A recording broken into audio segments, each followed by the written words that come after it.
अभिलाषे भट्टमानी अतिशय मन माखे, परिकर बांधी उठे अकुलाई, चले इष्ट देवन सिर नाई। सभी राजा लोग उठे, अपने अपने इष्ट देव को शीश झुकाते हुए धनुष की ओर चल पड़े।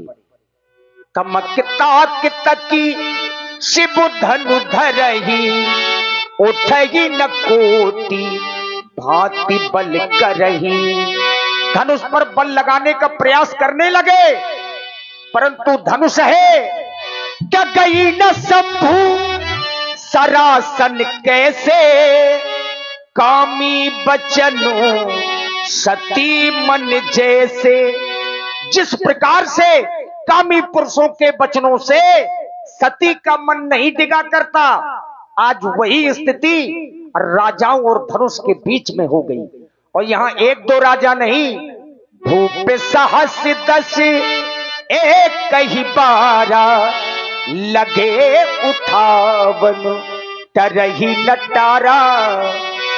10,000 राजाओं ने धनुष को उठाने का प्रयास किया, लेकिन उठाना तो दूर की बात, कोई भी राजा धनुष को हिला तक नहीं पाया। राजाओं की जो स्थिति है, आज सबके सब राजा श्रीहत हो गए, हृदय में हार मान करके अपने अपने आसनों पर पुनः बैठ गए। श्रीहत भये हार ही राजा, बैठे निज निज जाहि समाजा। अब महाराज जनक ने देखा राजाओं की ओर कि ये तो वही राजा हैं जो कुछ समय के पूर्व ताल ठोक रहे थे और कह रहे थे सीता को हम ब्याह कर ले जाएंगे।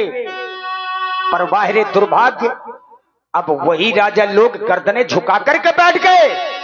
अब महाराज के मन में क्रोध आया और क्रोधमयी वचनों का प्रयोग इन राजाओं के लिए करने लगे।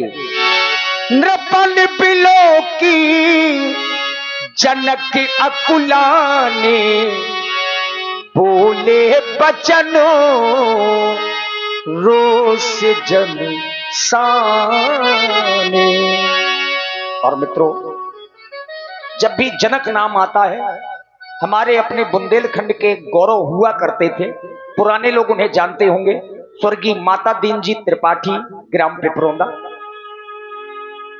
एक सड़क दुर्घटना में, अपने बिहुनी की नहर के पास में उन्होंने अपना शरीर त्यागा था। उन्हीं के परम शिष्यों में से एक, जिन्हें आप लोग मंच में देख रहे हैं, आदरणीय श्री बबलू मिश्रा जी, कालका प्रसाद जी, जो ग्राम पलरा से हैं। आइए सुंदर विलाप आप लोग श्रवण करेंगे।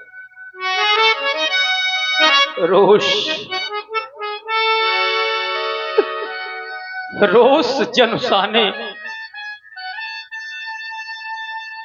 जिस व्यक्ति के जीवन में कभी कोई कष्ट न आया और आज बोले बचन रोष जनुसाने। अभी आप लोग कुछ क्षण पहले देख रहे थे, मेरी बेटी कह रही थी, मैया ये धनुष आपके पति का है, मेरे पिता ने कठिन प्रण कर दिया है,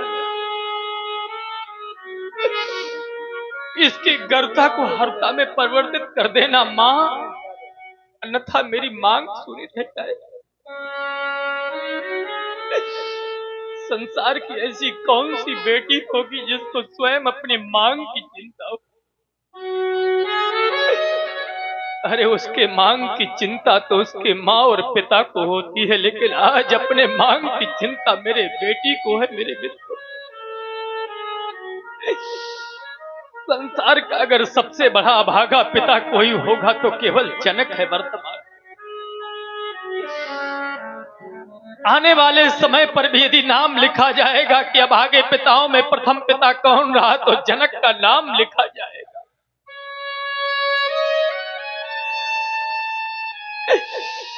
जिसके घर में सयानी बेटी बैठी हो, पिता असहाय हो जाए। आज पिता की वो स्थिति हो गई है जैसे किसी व्यक्ति के जीवन में ग्रहों का प्रभाव पड़ गया हो, दुष्प्रभाव। ऊपर से उसके बात लगी हो, उसके बाद उसके बीछी मार दे और उसको वारुणी पिलाया जाए, क्या इसका उपचार हो सकता है? एक तो मेरे ग्रह खराब, दूसरा भगवान शंकर का धनुष, ये बात के रूप में जो चल नहीं रहा। और आप लोग महिपाल, जो आप लोगों को बीछी जैसी मार गई है कि आप यहां से कहीं पर हट नहीं रहे, अपने स्थानों पर बैठ गए हैं, इसका उपचार क्या हो सकता है? क्या इसका उपचार यह है कि मैं धनुष भंग करा दूं? नहीं, ग्रह ग्रहीत पुनि बात बस, तेहि पुनि बीछी मार, और ताहि पिया ये वारुणी, कहु का उपचार। आज क्या हो गया मेरे मित्रों? मैंने विचार किया था मेरे दरवाजे पर मेरी बेटी की बारात आएगी, जिन हाथों से मैंने अपनी राजा बेटी को पाल पोस करके बड़ा किया है, उन्हीं हाथों से अपनी बेटी को उठा करके डोली में बिठा करके विदा करूं, लेकिन क्या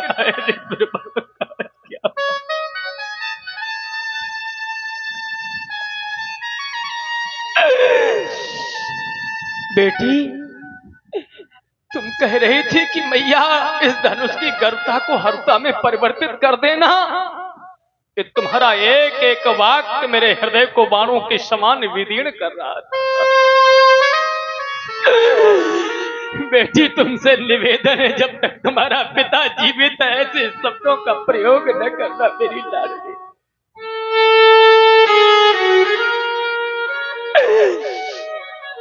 चले जाए आप लोग, मेरी मिथिला को छोड़ करके चले जाए, मुझे अकेला छोड़।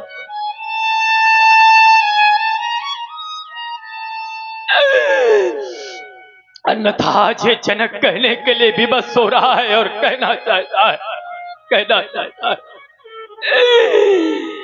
कि यहाँ श्री हाथ भाई,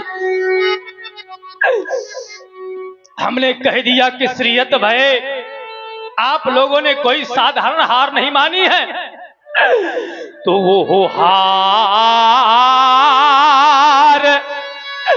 ही राजा, और यहाँ बैठे निज वो निज जाही, ये समाजा।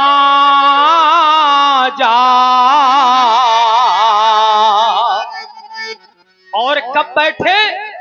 कि जब यहाँ श्री हाथ भाई